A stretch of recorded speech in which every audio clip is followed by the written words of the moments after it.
Hi guys! Meron na naman tayong mini unstuffing and then stuffing sa ating malalaking binders. So first, leftover sa coins, meron lang tayong 20 pesos. So dalawang tens, kailangan ko pa rin yung mga piso for spending. Actually, 6-day work week ako ngayon. May trabaho pa later. Pero wala na akong pang spending. Utangin ko na lang mamaya sa mini binder. So, nilagyan ko ng 5 pesos kasi ayoko ma-zero yung wallet. So, unstuffing our mini Beggy binder. So, yung iba, dyan lang muna until tomorrow, Sunday night. So, yung spending ko for today, dyan lang muna. So, ito yung mga sinave ko na a portion of my daily income para malagay ko sa sinking funds or sa kung ano man yung mga important na bayarin for the week. So, ginagamit ko na yung cash tray ko na dati pang hold ng mga binders ko. So, first, we're going to stuff for our bills. So, for loans, may upcoming loan ako sa 23 yata tatatak, pero nakapag ano na ako.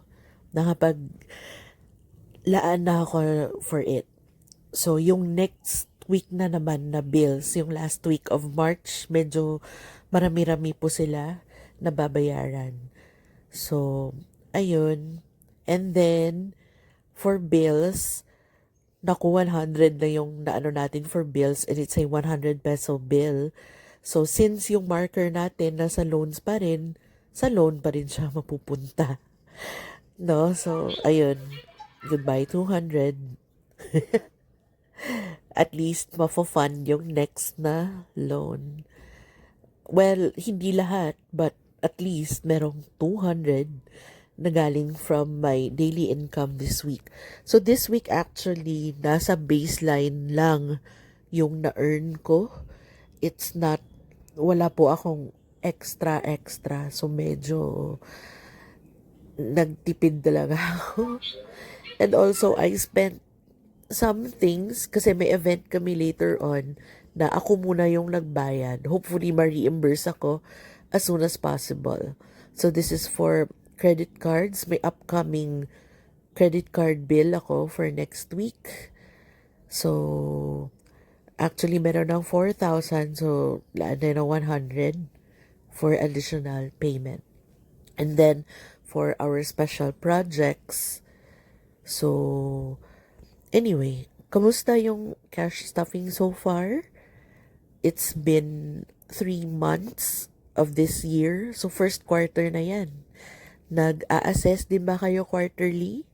Aside from monthly? And yearly? So, actually, meron akong tinali ko na yung January, February. At hopefully this March will do a quarterly check-up din kung how are we doing? 'Di ba? So, hopefully I could also share that to you. And also, for this video, walang allocation for savings challenges kasi I did it earlier, parang middle of the week, nung na-receive ko si Income H kasi mas malaki yun. So, yun, nakakuha ko dun for the savings challenges for my emergency funds. So, nasa previous video ko. Hindi kasi buo yung 5K na goal ko for this month kasi binigay ko as a gift yung part ng emergency funds ko sa niece ko. Kasi hindi ko napaghandaan din yung moving up. So, at saka yung gifts envelope ko, as in, 50 na lang yung tinira ko. Sagad na sagad po talaga siya. So, siguro if I started earlier, like a year or 2 years earlier, baka meron ng substantial funds. Pero wala tayong magawa kasi Kakastart lang natin eh. I'm into cash stuffing and budgeting since last week of September 2025. So, dalawang quarter pa lang ang na-survive ko. Hindi masyadong malaki yung na-save ko. Ako din kasi, marami akong sinking funds. So, nasa-spread out siya. Unlike yung iba na nagka-cash stuff talaga for a specific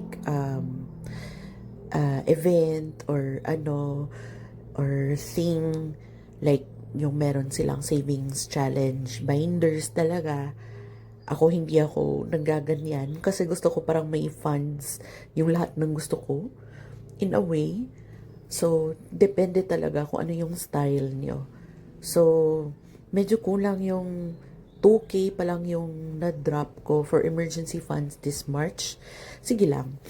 At least, meron, diba? So, mag-a-add lang tayo. For the car funds, ang funny nito kasi gusto ko nang mag-aral, mag-drive, pero hindi pa ako nagpapaschedule kasi hindi ko pa nabubuo yung 7K for the driving lessons. Pero meron akong student's permit. Ayoko rin bawasan yung car funds ko kasi gusto ko rin na yun pa rin yung yung ADB ko na ide-declare for a Japan visa. So, pag mabawasan kasi yun, edi liliit yung ADB mo, 'di ba? Wala pa naman akong tickets or itinerary to Japan. Gusto ko lang kumuha ng visa para anytime, naku yung aso, excuse me, para anytime, pwede akong kalad ka rin ng mga friends ko pa Japan if ever merong promo or happening.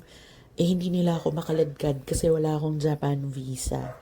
So, yun yung problem. Pero, it's not a big problem naman. Talaga.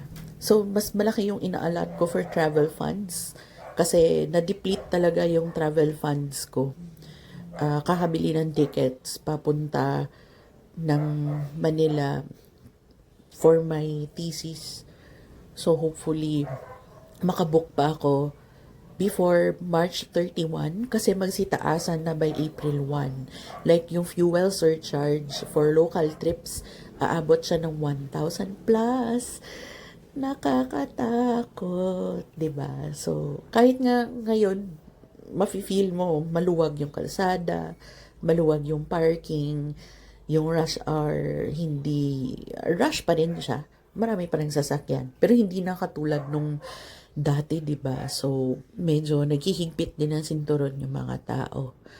So, yun guys, yung blue ticker natin, yung palatandaan natin kung saan tayo magsa-start next time, ita-transfer na natin sa next envelope. Diyan tayo magsa-start ulit for stuffing our sinking funds next time. So, we had a total of 1,100 na nilaan ko for sinking funds before spending. So, yun lang muna. Bye! And guys, be safe!